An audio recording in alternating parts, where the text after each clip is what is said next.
जय माई की। हर हर महादेव। भक्तों, क्या आप जानते हैं कि सावन का सोमवार केवल भगवान शिव की आराधना का दिन नहीं है, बल्कि शिव शक्ति साधना की दृष्टि से भी इसे विशेष माना जाता है। और जब इसी पवित्र समय में 10 महाविद्याओं में पूजित माँ बगलामुखी की साधना की जाती है, तो साधना का स्वरूप और भी रहस्यमयी हो जाता है। लेकिन सवाल यहाँ है कि आखिर सावन सोमवार को माँ बगलामुखी की तांत्रिक पूजा का क्या रहस्य है? क्या इस दिन माँ की विशेष साधना की जा सकती है? कौन से नियम महत्वपूर्ण हैं और ऐसी कौन सी गलती है जो साधना के उद्देश्य को ही बदल सकती है? आज के इस एपिसोड में मैं इसी रहस्य को समझने का प्रयास करेंगे, इसलिए वीडियो को अंत तक आप जरूर देखें।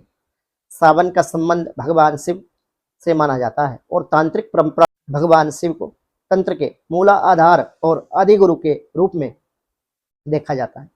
माँ बगलामुखी 10 महाविद्याओं में एक अत्यंत महत्वपूर्ण शक्ति स्वरूप मानी जाती है। उनकी उपासना का संबंध स्तंभन, वाणी पर नियंत्रण, भय और बाधाओं से रक्षा, साधक के आत्मबल से जोड़ा जाता है। यही कारण है कि सावन सोमवार के अवसर पर भगवान शिव की आराधना के साथ 10 महाविद्याओं में 8वीं महाविद्या माँ बगलामुखी राजराजेश्वरी की उपासना करने को साधक विशेष महत्व देते हैं। लेकिन यहाँ एक बहुत ही महत्वपूर्ण बात हमें समझना जरूरी है।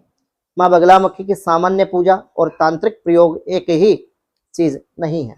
सामान्य पूजा जो होती है, भक्त श्रद्धा से मंत्र जप, दीप, पुष्प, निवेद्य के माध्यम से माई की आराधना कर सकता है। लेकिन किसी विशेष तांत्रिक प्रयोग, न्यास, पुरुषचरण अनुष्ठान और गुरु दीक्षा या स्तंभन आदि प्रयोगों के लिए, उच्चाटन आदि प्रयोगों के लिए परंपरा में योग्य गुरु के मार्गदर्शन को अत्यंत महत्वपूर्ण माना गया है।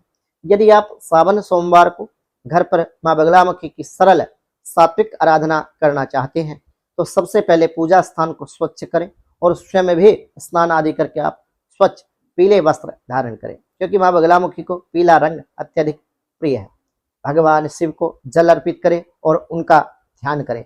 इसके बाद गुरु, इष्ट, कुल देवी का ध्यान करने के बाद माँ बगलामुखी के सामने एक देसी घी का दीप आप प्रज्वलित करें। दीपक में 1 चुटकी हल्दी डाल दें, पीले पुष्प माँ बगलामुखी को अर्पित करें, हल्दी का तिलक लगाएं और इसके बाद माँ बगलामुखी के द्विभुजी स्वरूप का ध्यान करते हुए आप श्रद्धापूर्वक इस समय जो आपको हमारी स्क्रीन पर मंत्र दिखाई दे रहा होगा, ओम बगलामुखी नमः मंत्र जाप करते समय संख्या से ज्यादा महत्वपूर्ण है साधक का भाव, एकाग्रता, शुद्ध उच्चारण, संयम। अब यहाँ सावन सोमवार की साधना का एक गहरा रहस्य हम समझने का प्रयास करेंगे। शिव और शक्ति की संयुक्त आराधना का भाव साधना को एक अलग ही आध्यात्मिक दिशा देता है। भगवान शिव के सामने प्रार्थना करें कि हे महादेव, मेरी साधना में शुद्धता, संयम, सद्बुद्धि एवं आत्मबल आप हमें प्रदान करें। इसके बाद माँ बगलामुखी का ध्यान करते हुए माँ से प्रार्थना करें कि हे माँ बगलामुखी, हे राजराजेश्वरी, हे ब्रह्मास्त्र विद्या, हे माँ पीताम्बरा, मेरे जीवन के भय, मानसिक अशांति, नकारात्मकता और अनुचित बाधाओं को दूर करके मुझे धर्म और सत्य के मार्ग पर चलने की शक्ति आप प्रदान करें। इस प्रकार की साधना का उद्देश्य केवल किसी दूसरे व्यक्ति पर प्रभाव डालना नहीं, बल्कि अपने भीतर के भय, नकारात्मकता, अपने जीवन में ग्रहों के अशुभ प्रभाव पर विजय प्राप्त करना भी होना चाहिए। लेकिन सबसे बड़ी गलती यही होती है। आज सोशल मीडिया पर माँ बगलामुखी के नाम से अनेक प्रकार के शत्रुनाश, वशीकरण और तुरंत सिद्धि वाले प्रयोग बताए जा रहे हैं, जो बिना योग्य गुरु के मार्गदर्शन के यदि कोई व्यक्ति करता है तो उसका दुष्प्रभाव भी उसके जीवन में अवश्य ही वो भोगता है। बहुत से लोग उन्हें देखकर बिना किसी मार्गदर्शन के प्रयोग शुरू कर देते हैं। याद रखिए, तंत्र केवल मंत्र बोलने का नाम नहीं। पारंपरिक तांत्रिक साधना में मंत्राधिकार, संकल्प, विनियोग, न्यास, आसन, दिशा, नियम और गुरु दीक्षा साधना परंपरा जैसे अनेक पक्ष होते हैं। इसलिए किसी भी जटिल या उग्र तांत्रिक प्रयोग को केवल इंटरनेट या यूट्यूब के माध्यम से देखकर आप स्वयं करने का प्रयास न करें, यह उचित नहीं माना जाता। माँ बगलामुखी, जिनको हम 10 महाविद्याओं में 8वीं महाविद्या के रूप में पूजते हैं, बगलामुखी की साधना में पीला रंग, हल्दी, पीले पुष्प विशेष प्रतीकात्मक महत्व अपने आप में रखते हैं। आप अपनी सामान्य पूजा में हल्दी, पीले पुष्प, पीला भोग उपयोग कर सकते हैं। लेकिन यहाँ एक बात बहुत जरूरी हमें समझनी होगी। हल्दी से जुड़ा प्रत्येक प्रयोग तांत्रिक प्रयोग नहीं होता।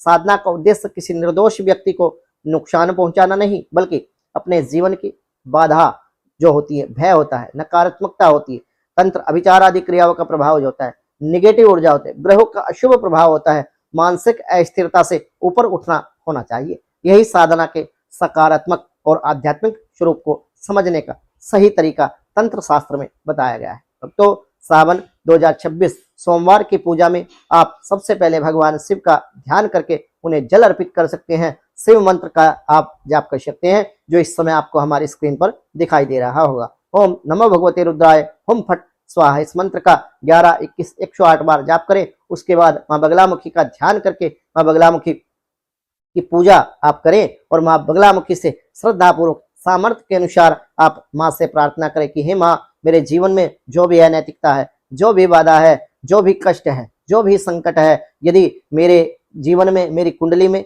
अशुभ ग्रहों का प्रभाव बना हुआ है, उनको शुभता में परिवर्तित कर दे। हे माँ, आप तो ग्रहों का भी बंधन करने वाली है। विशेष बात यहाँ याद रखिए कि माँ बगलामुखी को केवल शत्रुनाश इस देवी या शक्ति समझना, ये हमारे जीवन की सबसे बड़ी भूल हो सकती है। माँ बगलामुखी सबसे पहले हमारे जो अंदर के विकार होते हैं, काम, क्रोध, लोभ, मोह, अहंकार, इन सब विकारों को ध्वस्त करने का काम करती है। जब व्यक्ति अपने अंदर के विकारों से ऊपर उठकर इनको जीत लेता है, तभी वह साधना का सही अर्थ समझ सकता है और माँ भगवती बगलामुखी की कृपा अपने जीवन में प्राप्त कर सकता है। नहीं तो आप अपने जीवन में साधना तो करेंगे, आप अपने जीवन में मंत्र जप तो करेंगे, परंतु मंत्र जप करने के उपरांत भी आपको आपके जीवन में शांति का अनुभव नहीं होगा। इसलिए मैं आपको ध्यान से कहना चाहता हूँ, माँ बगलामुखी की आराधना यदि आप कर रहे हैं तो दिखावे से बचे, साधना को चमत्कार की प्रतियोगिता ना बनाएं और बिना गुरु मार्गदर्शन के किसी भी जटिल तांत्रिक प्रयोग में आप ना पड़े। श्रद्धा, संयम, सात्विक भाव, समर्पण भाव के द्वारा की गई उपासना को ही प्राथमिकता दें और इसमें सबसे अधिक आवश्यकता और प्राथमिकता हमारे गुरु की होती है, क्योंकि माँ की साधना का वास्तविक रहस्य किसी एक गुप्त टोटके में नहीं, बल्कि साधक के भाव, अनुशासन, श्रद्धा, समर्पण और माँ के प्रति सच्चे भाव में होता है, शिव शक्ति के प्रति समर्पण में छिपा होता है। अगर आप चाहते हैं अगले वीडियो में मैं सावन सोमवार के लिए माँ बगलामुखी की पूजा में प्रयोग होने वाली विशेष सामग्री, पूजा का सही क्रम, मंत्र जाप के नियम और किन गलतियों से साधक को बचना चाहिए, इसके बारे में विस्तार से बताऊं तो कमेंट में आप लिखिए जय माँ बगलामुखी, या यदि आपके मन में इस वीडियो को देख करके कोई शंका है, कोई प्रश्न है, तो आप कमेंट के माध्यम से अपनी शंकाओं का निवारण प्राप्त कर सकते हैं। वीडियो पसंद आई हो तो लाइक करें और अपने साधक भाइयों और बहनों के साथ शेयर करना ना भूलें। चैनल को सब्सक्राइब करें और बेल आइकन ऑन रखें। भगवान शिव और माँ बगलामुखी की कृपा आप सभी पर बनी रहे। हर हर महादेव। जय माई की। श्री मात्रे नमः।